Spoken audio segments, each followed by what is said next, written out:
नमस्कार, आप देख रहे हैं बुलंद आवाज। कलेक्टर का एक्शन मोड, कहीं स्वास्थ्य सेवाओं पर सख्ती तो कहीं लापरवाही मिलने पर बीएमओ को लगाई फटकार। सागर जिले के मालथौन से इस वक्त की बड़ी खबर, जहां कलेक्टर प्रतिभा पाल खुद जनता के बीच पहुंची। मालथौन के एसडीएम कार्यालय में आज एक विशेष जन सुनवाई का आयोजन किया गया, जिसका सबसे बड़ा फायदा यह हुआ कि ग्रामीणों को अपनी शिकायतों के लिए जिला मुख्यालय के चक्कर नहीं काटने पड़ेंगे। सुबह 11 बजे से ही लोगों की भारी भीड़ उमड़ पड़ी। कलेक्टर प्रतिभा पाल ने खुद एक एक कर नागरिकों की समस्या को बेहद गंभीरता से सुना।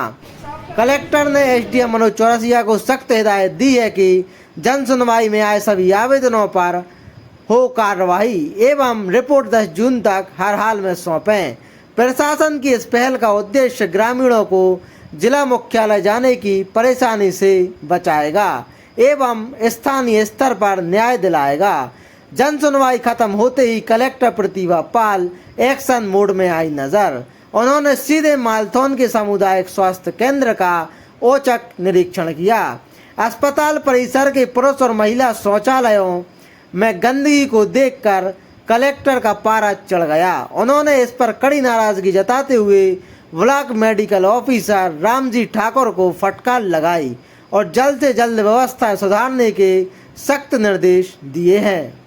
तो अभी 7वां महीना होगा, कैसे तो आप ध्यान रखोगे तो हो जाएगा, और आप 3 महीने आप लग के ध्यान रखोगे तो कलेक्टर प्रतिभा पाल का यह एक्शन मोड निश्चित रूप से प्रशासन में जवाबदेही तय करने की दिशा में एक बड़ा कदम है। अब देखना यह होगा कि अधिकारी इन डेडलाइंस के भीतर काम को कितना धरातल पर उतार पाते हैं। इसी तरह की प्रशासनिक अपडेट्स के लिए जुड़े रहें बुलंद आवाज के साथ।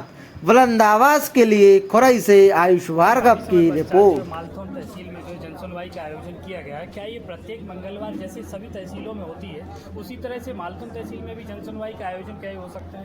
ये जनसुनवाई शासन के दिशा निर्देशानुसार सभी ऑफिस में होती है। अपने यहाँ जो जिला स्तरीय जनसुनवाई है वो कलेक्ट्रेट में होती है एवं जो विभिन्न ऑफिस और संस्थान है उन सभी में जनसुनवाई के निर्देश है। वर्तमान में अपने सभी तहसील कार्यालयों में, सभी एसडीएम ऑफिस में भी जनसुनवाई का आयोजन किया जा रहा है। ब्लॉक स्तर पर और तहसील स्तर पर आकर के जनसुनवाई को देखने की तैयारी हम लोगों ने की है कि एक बार किस तरीके के केसेस, किस तरीके के आवेदन या किस तरीके की शिकायतें ऐसी हैं जो किसी भी तहसील में ज़्यादा संख्या में है या लंबे समय से पेंडिंग है, तो उनके निराकरण भी तय समय सीमा में हो और समय से लोगों को राहत मिले। इसके लिए जनसुनवाई का जो प्रावधान है वो सभी ऑफिसेज में भली प्रकार से किया जाए और जवाबदारी से उनके निराकरण भी किए जाए, इसलिए आयोजित। मालथौन तहसील एसडीएम कोर्ट भी है, लेकिन स्वतंत्र रूप से एसडीएम सर का यहाँ कोई नियुक्त नहीं है और खुरई प्रभार में ही है, तो लगातार ऐसा देखने में आता है कि राजस्व के मामले भी कई बार पेंडेंसी बढ़ती है। देखिए, चूँकि ये तहसील है, जो अपने मूल केसेस रहते हैं राजस्व के, वो तहसीलदार कोर्ट के, नायब तहसीलदार कोर्ट के रहते हैं। अपील के केसेस और कुछ जो मुख्य केसेस आज देखने में मिले कि नक्शा सुधार के, मसला सुधार के केसेस हैं, तो अभी एसडीएम मालथौन को, एसडीएम खुरई को ये भी निर्देशित किया गया है कि वो अपने जो यहाँ पर कोर्ट के बैठने के दिन 2 है उसको बढ़ा करके 3 करेंगे। तो 3 दिन एसडीएम खुरई मालथौन में बैठेंगे और 3 दिन खुरई में बैठेंगे, जब तक कि इस तरीके के जो बल्क केसेस अपने पास में, जो लोगों की ज़्यादा समस्याएं हैं यहाँ पर, उनका निराकरण पहले हो जाए।